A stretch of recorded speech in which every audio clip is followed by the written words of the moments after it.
Bonsoir messieurs, dames, je vois que vous êtes en plein travail. Excusez-moi de vous déranger. Non mais c'est pas grave, ne vous inquiétez pas, on est en train de travailler sur notre commission. Et voilà, je vous présente Alexandra, 42 ans mariée, qui est cadre dans la fonction publique territoriale rattachée à la Direction Générale des Services en lien avec les ressources humaines. Bonsoir, je vous présente Raphaël, donc 48 ans, marié, chargé d'études en ressources humaines et en développement de compétences. Il a fait donc 30 années au sein du ministère des Armées dans la formation, l'encadrement des jeunes et les ressources humaines. Et voilà, donc je prends la suite et je présente Luc Poulard, 67 ans, marié, retraité. Lui, une carrière professionnelle, comptable, puis responsable des ressources humaines dans l'industrie métallurgique pendant 43 ans. En parallèle, il a été propriétaire d'un commerce pendant 23 ans. Voilà, et puis je vous présente Alain, donc, qui a 66 ans, marié, retraité,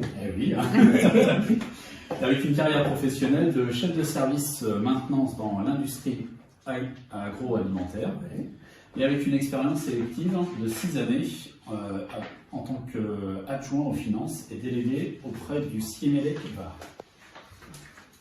Puisque vous êtes là, on va vous montrer notre travail sur la commission des finances. Le budget primitif 2019 de la commune a été voté pour les montants suivants.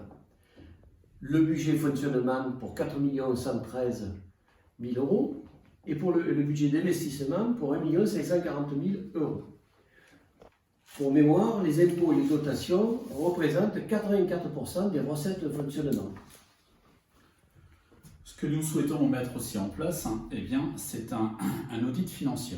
Celui-ci en permettra de planifier pour notre programme électoral sur la durée de notre mandat. Il sera effectué dans les prochaines semaines de notre élection. Également aussi la création d'un plan triennal d'investissement. Il sera défini sur la base de notre programme, avec des rencontres avec les présidents de comités de quartier, des ASL, mais également des enseignants, des comités de parents, d'élèves et des professionnels de santé, et des acteurs économiques de la commune, commerçants, chefs d'entreprise, artisans, agriculteurs, etc. Ce plan sera aussi la synthèse des besoins exprimés de ces rencontres, sur les propositions de notre programme. Chaque clientèle doit se l'approprier, et notre équipe s'impliquera totalement dans sa réalisation. Nous allons aussi travailler sur l'optimisation des chapitres du budget, c'est-à-dire la mise en adéquation des besoins avec les moyens conformément à nos engagements. Nous allons assurer la transparence en matière de gestion de la commune, mais aussi de son patrimoine. Bien sûr, tout ça sans augmentation des taux d'imposition communaux. Concernant l'analyse des emprunts en cours, nous souhaitons aussi renégocier ces emprunts, puisqu'actuellement ils sont de 5%, alors que la plupart des communes sont de 1 à 2% en moyenne. Ainsi, nous pourrons dégager une capacité de refinancement. Pour financer nos projets, nous souhaitons aussi solliciter des subventions auprès du département, de la région, de l'État, des opérateurs de l'État, mais également de l'Europe. En appliquant une politique de maîtrise des dépenses et une gestion responsable qui permettront de dégager une capacité d'autofinancement suffisante pour améliorer les services de proximité.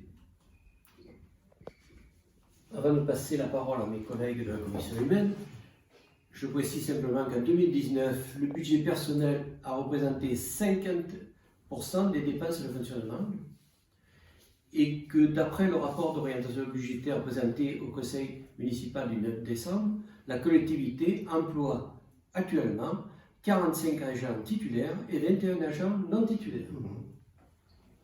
Alors, les relations de confiance. Nous favoriserons la mise en place d'une concertation avec l'ensemble des partenaires de la collectivité et de la réalisation d'un état des lieux que nous permettra de connaître les compétences du personnel municipal, les besoins éventuellement à combler et à partir de là de pouvoir effectuer la régularisation des CDD remplissant les conditions réglementaires et comblant un besoin.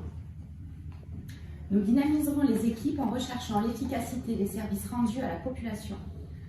Nous souhaitons également fédérer les équipes municipales par la mise en œuvre de différentes actions de cohésion, mais également d'une meilleure communication entre les différents services.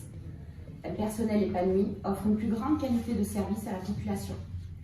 Plus de collaboration entre le personnel et une meilleure connaissance des contraintes de chacun augmentera la réactivité de nos équipes municipales.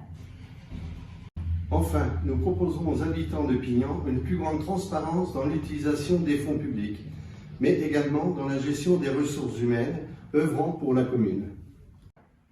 Voilà, nous avons passé en revue les différents points de nos commissions, ressources humaines et finances.